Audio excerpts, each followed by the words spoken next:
One of the topics most often talked about in education today is digital equity. Today, I talked to Ken Shelton, an educator, writer, thought leader, and equity advocate, about why just having access to a device is not enough. Welcome to Focus on K-12, EdTech and the Education Experience. I'm your host, Doug Konopelko, Education Strategist at CDWG. So let's dive in as we focus on K-12.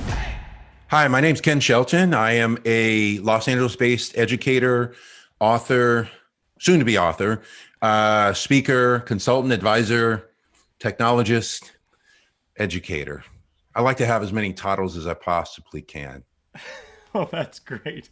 Sounds good. I love you threw technologist on there, which helps, weave some of the story for us. So you and I have connected before about technology and access and equity or tequity, right? As sometimes we've heard you use in your presentation. So one of the other things that we've been hearing more and more of is just this idea that technology and access is really starting to be more and more ubiquitous as we've navigated the pandemic.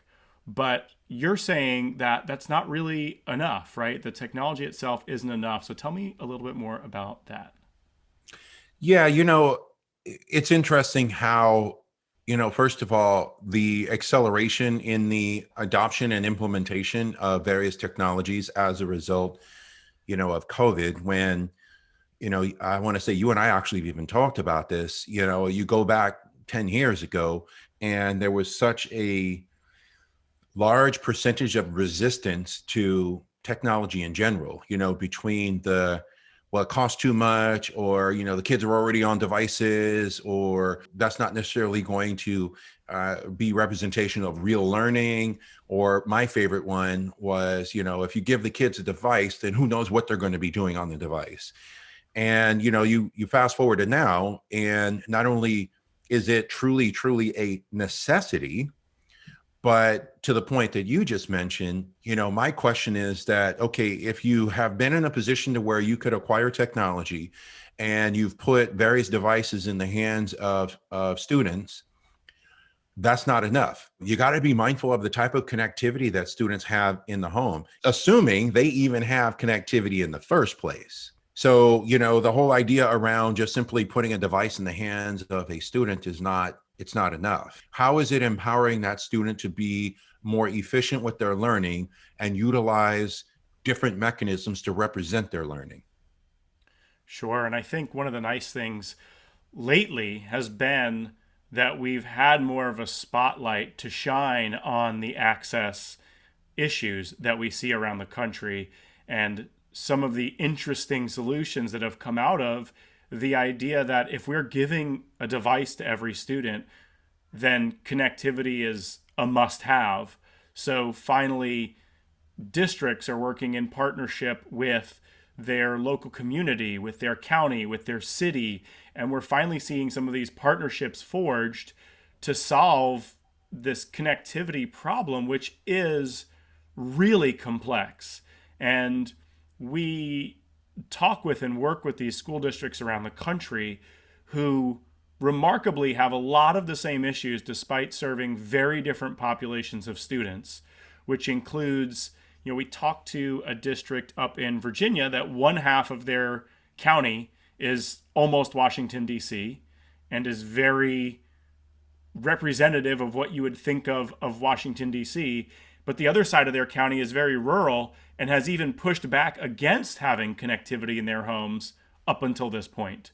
So how do you see the idea of access and the equity around access impacting different communities and different school districts?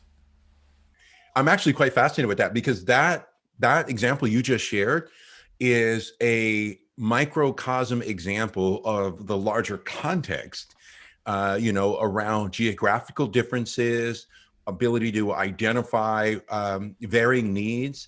There's a couple of things. So one, which I've mentioned this at many times, and I'm going to continue to say it until it happens, is that the internet should be designated as a utility. It should be crystal clear to everyone in the entire country at this point that most of what we do requires the internet in varying degrees, but it still requires the internet, whether it's just doing regular day-to-day banking, or, if I'm a student, being able to connect to, my teachers in my school or my classmates right now. And when we get past COVID, that need is not going to go away. It might shift a little bit, but it's not going to go away. So, I think ultimately with school districts that are looking at varying degrees of connectivity and the variety of needs, I think ultimately the most important thing is, what are you doing to ensure access and opportunity for the students, period. And you and I both have probably seen the stories, I'm sure you have, where back a number of months ago, a lot of school districts were going to the point where they were handing out hotspots to students, to be able to use, a hotspot in the home. But again, how are you using technology? Because I remember there was a Twitter post that I responded to where the school district had, issued hotspots to students, and the teachers were like, "Great, now we can use this, this, this, this, this, this." And I'm like, those are all high bandwidth platforms that you're talking about. I'm not convinced that those hotspots are going to be able to handle that. And I said, and then further to that point, what if I'm a student of yours in a household where I have a sibling and we're both in a school district, and the school district gave us one hotspot to use in our home, and both of us have to be connected, to class. So the whole idea around all of this ultimately to me is that, one, internet needs to be designated as a utility. And how many jobs is that now going to create for building the infrastructure, maintaining the infrastructure? Okay, so and not only that, sustainable jobs. Okay, so let's start off there. The ancillary or secondary benefit of that is, like you mentioned, if I'm a child growing up in a rural school district and I have broadband access, I theoretically could start my own small business and run it from my home in my rural area because I have connectivity. I don't have to rely on going to, a suburban or urban area to be able to get the right degree of connectivity to do just that. So then there's the added, I would say the added potential of entrepreneurial empowerment because you now have access. And think about how many small business owners have websites and they run their business out of their homes. I mean, all of those things. So you see there is the immediate impact of job creation as far as the infrastructure. There's the immediate impact of the accessibility and the connectivity for no matter where you are. And then there's the ancillary impact of now you can ensure students have, the right degree of access and opportunity to their learning experiences. And then now you can ensure that, if I don't want to leave, the community that I'm growing up in, I'm now empowered to say, okay, well, I have an idea, a creative idea to do something. And because I have the access, the broadband access, all I got to do is get a website, utilize varying social media platforms or others to market it, and I could run that business from my home. Right. And bringing that all together too, taking all those benefits, right? We have these programs like in our high schools that are entrepreneurship, right? Really common CTE based program across the country. And what's interesting is you bringing that up reminds me that I bet almost everything you teach in an entrepreneurship course requires that someone have access to the internet to run their business. And so for Right. students who are coming into that school and they have the access at that school, there's if they don't have the connectivity at home, there's no authenticity to the work they're doing in school because they can't apply it in that context. So the gap between what's available at school and what's available at home becomes a huge hindrance to them applying that learning and becomes a big equity issue.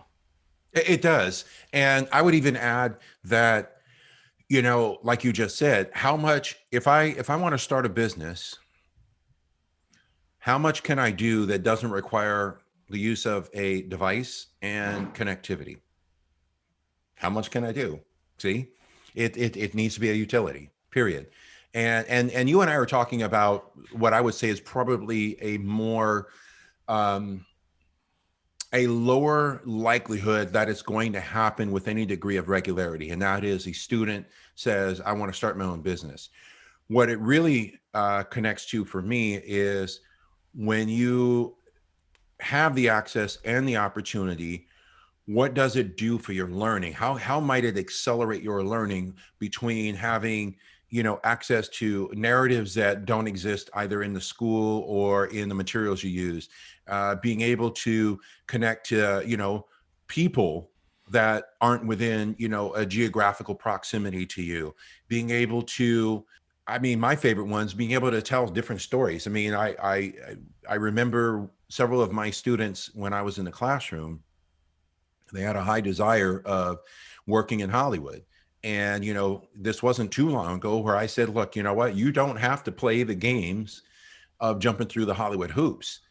You have an idea, you have a camera, you have a computer, you have connectivity. You can create your own stories, post them on YouTube, tell all your friends, tell them to tell all their friends.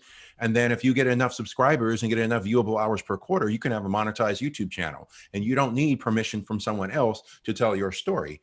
And the interesting thing is I do have several former students that have monetized YouTube channels. But, even with that requires connectivity. My whole thing is that whenever you have an opportunity to amplify that particular idea or what needs to happen, we need to do it collectively. All of us that work in the educational industry, if you will, we need to do it collectively, because in the end it benefits everyone.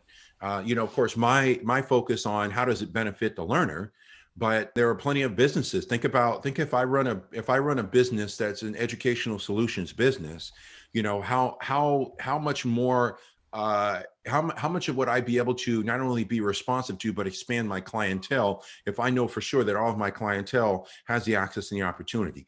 How am I going to be more responsive to the needs that exist once you have connectivity? Because there's a whole lot of needs right now that the lack of connectivity, I would say, has created the problem. How it's being used, how it impacts the learning, right, is something that is often overlooked. And we need to make sure that we're not just focusing on get the technology and get the connectivity. That's an important step, but that step should, at this point, almost be irrelevant. And we should be able to focus deeply on the learning. On the learning, yeah. And I would actually even argue/add that you notice how the whole resistance to screen time has disappeared. I don't know if you've noticed that. I remember 10 years ago, like, oh, screen time. How many hours should kids be on a screen? Blah, blah, blah. You notice no one's talking about screen time for the most part now. And then I'm going to add another equity lens to it. And that is that I noticed that in many of the wealthy school districts, they talked a lot about screen time for the kids, partially because they already had access in the first place. But then in many of the economically under-resourced and challenged areas, screen time conversation never came up. And here's part of the reason why. In many of those areas, the technology was used as a form of intervention. The technology is used as a form of, what I would say gap filling. So for example, if students are quote unquote reading 1 or 2 grade levels below their actual grade, they stick them on a computer because they're going to learn how to read from a computer, which I reject that, by the way. But, my whole point in sharing that is that, no one talked about screen time with that. But then when it comes to doing, creative things, it's like, well, we need to be mindful of the screen time. Like, no, you should be encouraging the right use of the technology for student empowerment. And yeah, we should be mindful of screen time, but be careful about what exactly that screen time is, because that's why I just shared an example of 2 different perspectives on screen time. And that's drawn based on really it's on race and socioeconomic lines. So I think ultimately, ideally for this, that everyone listening will get, it'll broaden their thinking and their perspective on 1, the use of technology, and 2, the access and opportunity that still doesn't exist that we know it needs to. Ken, thank you so much for sharing your voice. I always love catching up and having some great conversations. Yeah, I appreciate you having me. Thank you. Thanks for joining us today on Focus on K-12 EdTech and the Education Experience. If you enjoyed today's show, please feel free to like, subscribe, and click the little bell so that you get notified whenever we post a new episode. Or reach out to me on Twitter @dconopelco. Thanks for joining us. We'll see you next time as we focus on K-12.